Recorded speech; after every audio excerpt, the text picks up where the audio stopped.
You're standing in the middle of a crowded mall. Bodies press in from every side. Voices blur together into one loud noise. Lights flicker overhead. The air feels too thick to breathe. Your chest tightens. Your mind screams for escape. If this sounds familiar, you're not alone. But what if I told you that your hatred of crowded places isn't just about anxiety? What if it runs much deeper than that? There's a hidden layer to this discomfort that most people never talk about. It's not about being shy or antisocial. It's about how your brain is wired. It's about how you experience the world in a way that others simply don't. Let's explore what's really happening inside your mind when you find yourself surrounded by strangers. When you step into a crowd, something happens that most people don't notice. Your senses go into overdrive. Every sound becomes sharper. Every movement catches your eye. The smell of perfume mixed with sweat fills your nose. The brush of a stranger's shoulder against yours sends a signal to your brain. For most people, these details fade into background noise. But for you, they don't. Your brain absorbs every single piece of information. It's like your mind has a volume knob that's permanently stuck on maximum. You can't turn it down, even when you want to. This isn't a choice. This is how your nervous system operates. Some people are born with brains that are more sensitive to their surroundings. Scientists call this sensory processing sensitivity. Your brain takes in more details from the environment than the average person. In a quiet room with one or two people, this might feel manageable. But in a crowd, it becomes overwhelming. Imagine trying to listen to 100 conversations at once. Imagine trying to track the movement of 100 bodies, all moving in different directions. Your brain is attempting to do exactly that, and it's exhausting. The noise hits you first. In a crowd, sounds come from every direction. Someone laughs loudly behind you. A child screams to your left. Music blares from a store speaker. Footsteps echo on hard floors. Your brain can't filter these sounds out the way other people can. Each noise demands your attention. It's like standing in front of 100 television screens, all playing different shows at full volume. You can't focus on any one thing because everything is competing for space in your mind. Then there's the visual chaos. People moving in every direction. Signs flashing above you. Colors bleeding together. Your eyes dart from face to face, trying to make sense of the movement. Your brain is scanning for patterns, looking for threats, searching for an exit. This constant scanning drains your mental energy faster than you realize. It's like running a marathon, but your body is standing still. Only your mind is racing, and the physical closeness doesn't help. Strangers bump into you. Someone's bag hits your leg. You smell someone's cologne, someone else's lunch, and the faint scent of cleaning products from the floor. Your personal space doesn't exist anymore. You feel like you're dissolving into the mass of people around you. Your body starts to react. Your heart beats faster. Your breathing gets shallow. Your muscles tense up, ready to fight or run. But there's nowhere to go. You're trapped in a sea of bodies. This overload isn't just uncomfortable. It triggers something deeper. When your brain can't process all the information coming in, it interprets this as danger. Your nervous system activates its alarm bells.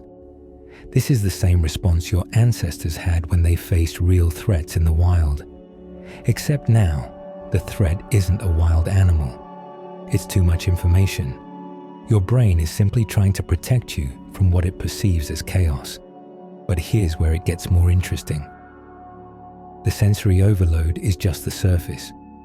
Beneath that, something else is happening. Something that has to do with who you are as a person.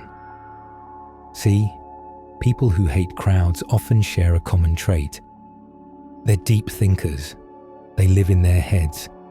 Their minds are constantly processing, analyzing, and reflecting. Their inner world is rich and complex, and a crowd destroys that inner world. Think about it this way. Your mind is like an ocean. On the surface, there might be small waves, but deep down, there's a whole world of currents and movements that no one else can see. You spend most of your time exploring those depths. You think about life, about meaning, about patterns and connections. You ask yourself questions that most people never consider. This is where you feel most at home, in the quiet space of your own thoughts. But when you're in a crowd, you can't access that space anymore. The noise and chaos pull you out of your inner world and force you to stay on the surface. You're stuck observing the external chaos instead of exploring your internal landscape. And for someone who lives in their mind, this feels like losing your home. It's like being locked out of the place where you feel most like yourself. This is why small talk in crowded places feels so draining. It's not just the conversation. It's the fact that you're being forced into shallow interactions when your mind craves depth. You want to talk about ideas, emotions, and real human experiences. But in a crowd, conversations stay light and meaningless. How's the weather? Did you see that game? What are your plans for the weekend? These questions don't engage your mind. They bore you. And yet you're expected to smile and respond as if you care. You start to feel isolated, even though you're surrounded by people. The paradox is painful. The more bodies there are around you, the more alone you feel, because none of these people can connect with you on the level you need. They're not interested in the kind of conversations you want to have. They're not thinking about the things you're thinking about. You're in a crowd, but you're completely alone in your mind. And that loneliness is heavier than any physical solitude. There's another layer to this feeling. It's about identity. When you're alone or with one or two close people, you know who you are. You have a clear sense of yourself. But in a crowd, that sense of self starts to blur. You become just another face in the mass, another body taking up space. Your individuality gets swallowed by the collective. Psychologists call this Deindividuation. It's the loss of self-awareness that happens when you're part of a large group. Most people don't mind this. Some even enjoy it. They like the feeling of being part of something bigger. They find comfort in blending into the crowd. But for deep thinkers, this is terrifying. Your sense of self is one of the most important things you have. You've spent years building it. You know your values, your thoughts, your feelings. You know what makes you different from everyone else. And a crowd threatens to erase all of that. It forces you to become anonymous, invisible, just another person in the sea of faces. This loss of identity creates a deep discomfort. You feel like you're fading, like the edges of who you are becoming blurry and undefined. You want to shout, "I'm here, I'm real, I exist." But no one is listening. Everyone is too busy moving through their own lives. And so you retreat further into yourself, trying to hold on to your sense of self even as the crowd threatens to take it away. For some people, the hatred of crowds goes even deeper. It's rooted in fear. Not just discomfort, but genuine fear. This is where conditions like agoraphobia come into play. Agoraphobia isn't just a fear of open spaces. It's a fear of situations where escape might be difficult, or where help might not be available if something goes wrong. Crowded places fit this description perfectly. If you've ever had a panic attack in a crowd, your brain remembers. It files that experience away as a dangerous situation. The next time you're in a similar environment, your brain pulls up that memory and says, "We've been here before. This is not safe." And so your body reacts. Your heart races. Your palms sweat. Your breathing becomes shallow. You feel dizzy, trapped, and desperate to escape. This isn't a choice. It's a conditioned response. Your brain is trying to protect you from what it believes is a threat. The fear isn't about the people themselves. It's about what might happen. What if I have a panic attack and can't get out? What if I faint and no one helps me? What if something goes wrong and I'm stuck here with all these strangers? These questions run through your mind on a loop. They create a sense of vulnerability that's hard to shake. You feel exposed, like everyone can see your discomfort, like everyone is watching you struggle, even though, in reality, no one is paying attention to you at all. This fear can become a trap. The more you avoid crowds, the more your brain reinforces the idea that crowds are dangerous. Avoidance feels like relief in the moment, but over time, it makes the fear stronger. It limits your life. You start turning down invitations. You avoid certain places. You plan your days around when places will be less crowded. And slowly, your world gets smaller. But even if you don't have agoraphobia, there's still another reason why crowds feel so overwhelming. It has to do with empathy.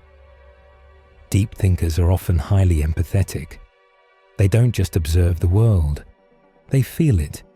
They pick up on the emotions of the people around them. In a one-on-one conversation, this is manageable.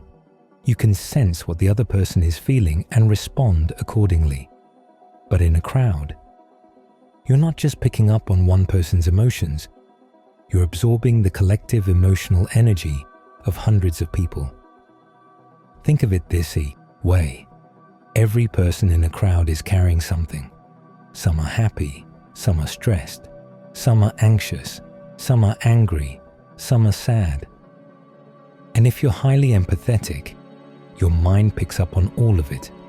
You're like a detective of emotion, scanning faces and body language for clues. You notice the tired mother dragging her child through the store. You see the man checking his phone with a worried expression. You feel the tension in the woman rushing past you. You absorb all of these emotional signals without even realizing it. This is emotional noise. It's just as loud and chaotic as the physical noise around you, and it's draining. Your mind is working overtime to process not just your own feelings, but the feelings of everyone around you. You're carrying the weight of emotions that aren't even yours. And by the time you leave the crowd, you're exhausted. Not because you did anything physically demanding, but because your mind has been running a marathon of empathy. Most people don't experience this. They can walk through a crowd and remain emotionally neutral. They don't pick up on the subtle cues that you do. They don't feel the collective anxiety or stress or joy. They're just moving through space, focused on their own task. But you can't do that. Your brain won't let you. It's constantly scanning, constantly absorbing, constantly processing, and there's no off switch. This is why you need solitude. It's not because you hate people. It's because you need time to detox from all the emotional information you've absorbed. You need silence to sort through the noise. You need space to reconnect with yourself and let go of the feelings that aren't yours. Solitude is where you recharge. It's where you process. It's where you find clarity again. Now, let's bring all of this together. The sensory overload, the loss of self, the conditioned fear, the emotional absorption. Imagine experiencing all of these things at once. That's what happens when you're in a crowd. It's not just one thing that's bothering you. It's a combination of factors all hitting you at the same time. Your brain is overloaded with sensory information. Your sense of identity is being eroded. Your nervous system is on high alert, and your empathy is absorbing the emotions of everyone around you. This is the breaking point. This is the moment when your mind says, I can't do this anymore. Your body starts to shut down or go into hyper-alert mode. you feel the overwhelming urge to escape, to find a quiet space where you can breathe again, where you can think again, where you can be yourself again. This isn't weakness. This is your brain protecting you from overload. It's a survival mechanism, and it's completely valid. But here's the thing. Society doesn't always understand this. People look at you and say, just relax. It's not a big deal. Why are you so stressed? They don't understand that your brain is wired differently. They don't understand that what feels manageable to them feels unbearable to you. And so you start to feel like something is wrong with you, like you're broken or defective. But you're not. You're just different. And that difference is not a flaw. So what's the solution? How do you navigate a world that seems built for people who love crowds?